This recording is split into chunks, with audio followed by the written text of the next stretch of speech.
your thumb point up, then you grab, okay? Don't close your hand, okay? Grab, okay? How your four fingers move is the direction of the moment, okay? So it's this direction, okay? So this is your my. So this is compression.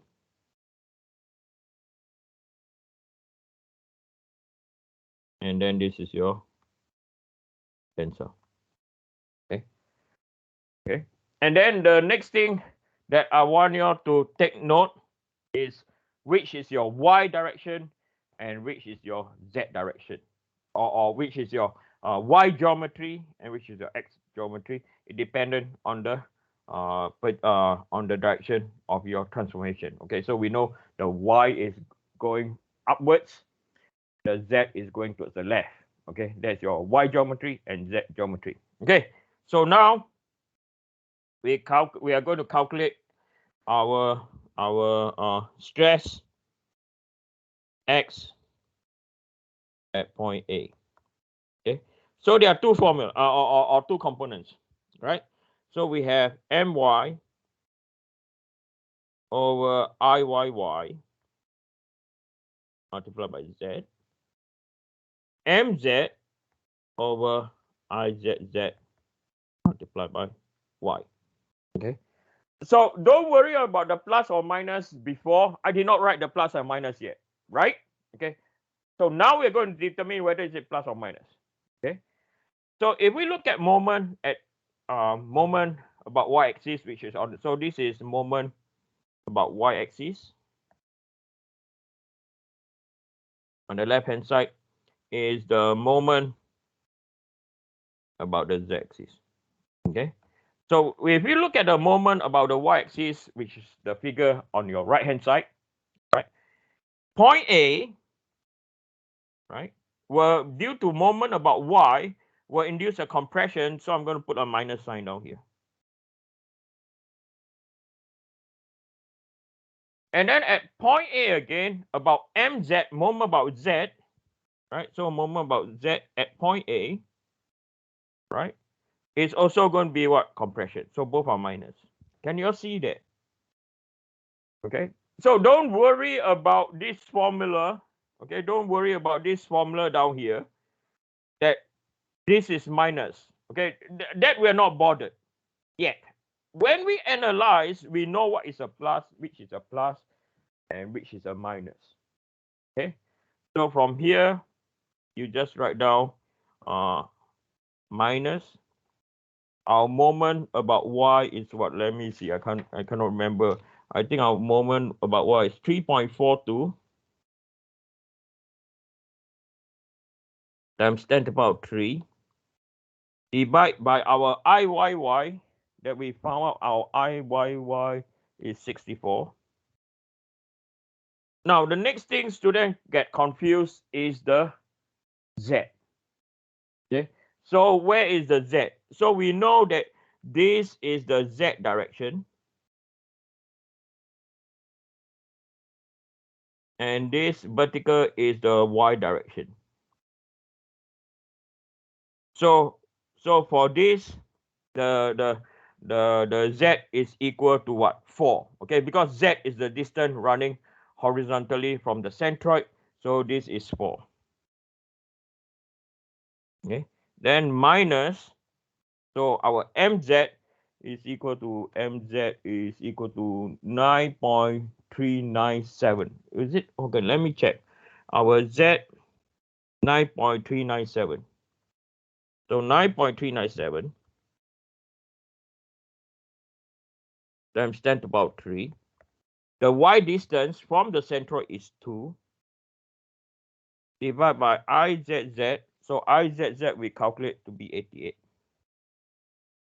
Okay. So this will happen to be equal to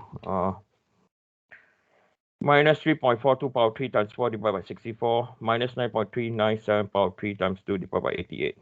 So I get minus 3.42 power 3 times 4 divided by 64 plus with 9.397 power 3 times 2 divided by 88. Eugene, can I ask y is 2? Wait, it's not 2, it's 1. Okay, thank you. Yeah, I got it wrong. My y distance. Too excited. And that's where I think I made my mistake.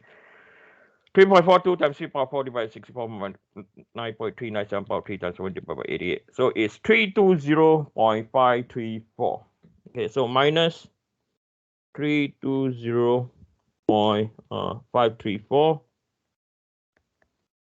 pounds per square inch. Okay. Okay, we'll do another point. So now we are going to look at stress X. Eugene, Yes. how did you get the distances for Z and Y? Okay, so if you look at my, right, we are looking at z distance, right? So z distance from the centroid, right? So the line I'm drawing, okay, I'm going to draw the centroid in green.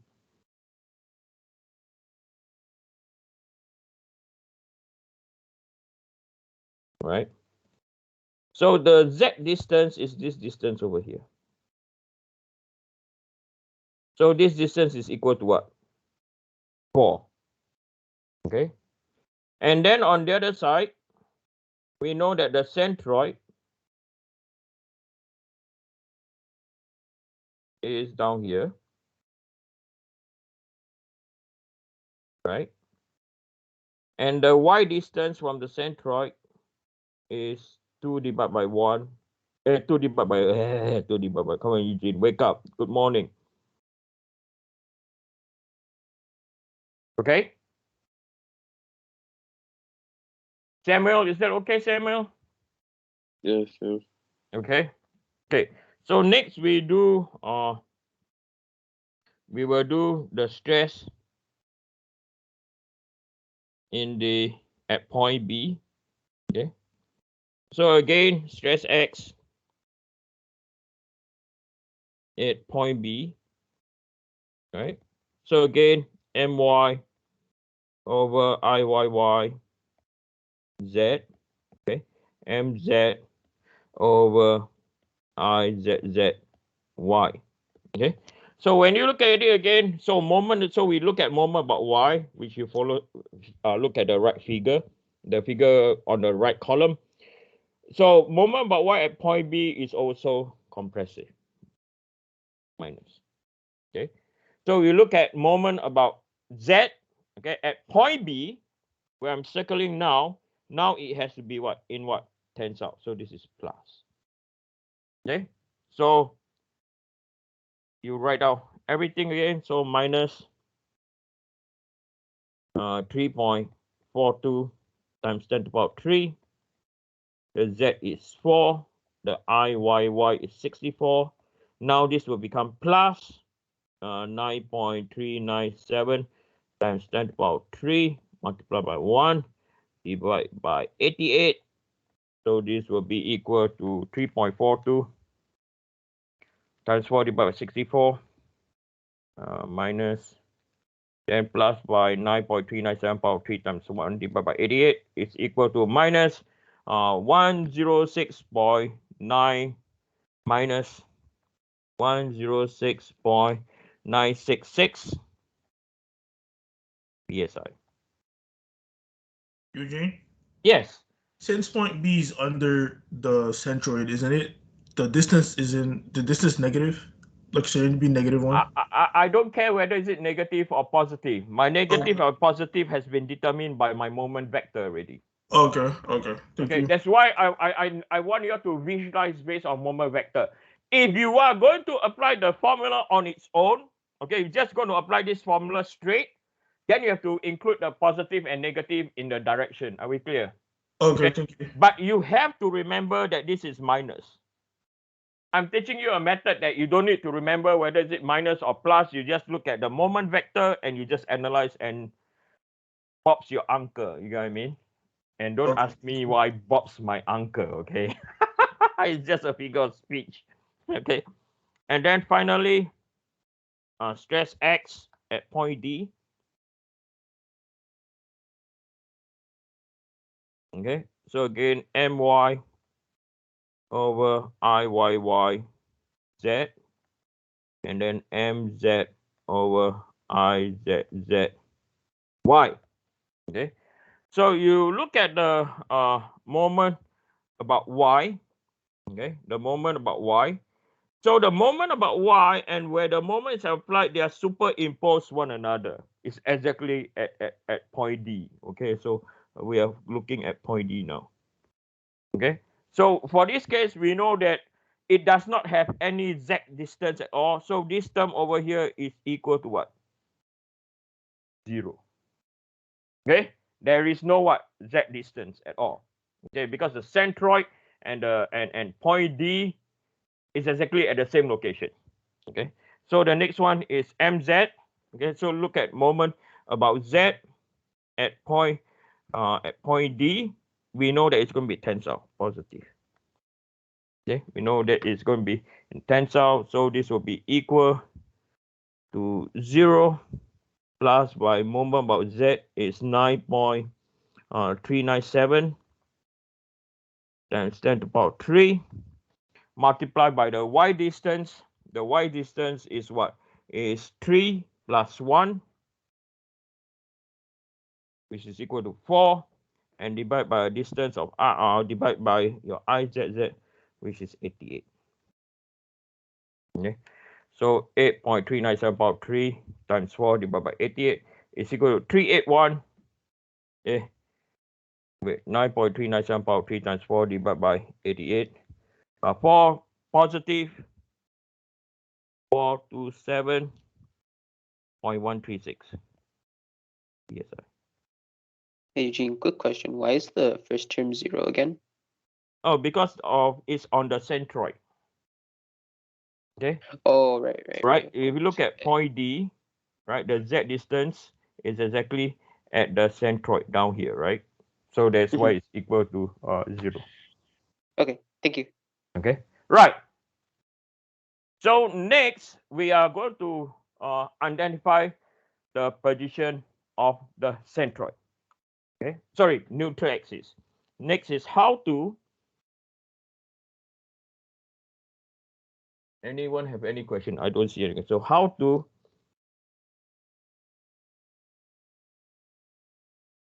identify or locate the position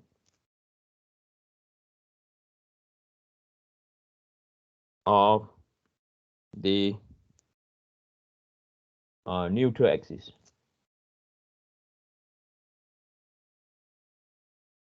Okay, so I'm going to draw. You have to remember this. Okay, this is where it's critical. If we have a geometry that looks like this, okay, and the axis that I'm going to draw, okay, so this is the axis that is fixed to the geometry. Okay, so y and z. Okay, so this is a transformation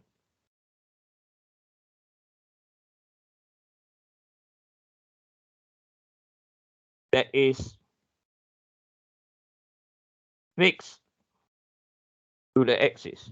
Give me another 2 minutes. Okay, I'll be done for okay. Now, when the structure is rotated, okay, so give me a moment. I'm going to PowerPoint. I need to go into PowerPoint for this because this software do not allow me to rotate in any arbitrary direction. So my apologies. So if we were to go on.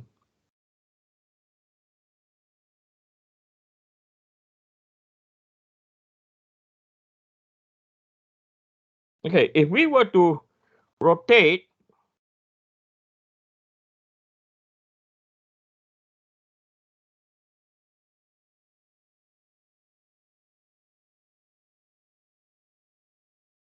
okay, so hold on. So if we were to rotate about any arbitrary direction like this, okay, so I've rotated in a arbitrary orientation. Now my mouse gone missing. Okay, and then I bring it back. Okay. What I'm trying to highlight is this. The y and z-axis rotate with the what? With the object.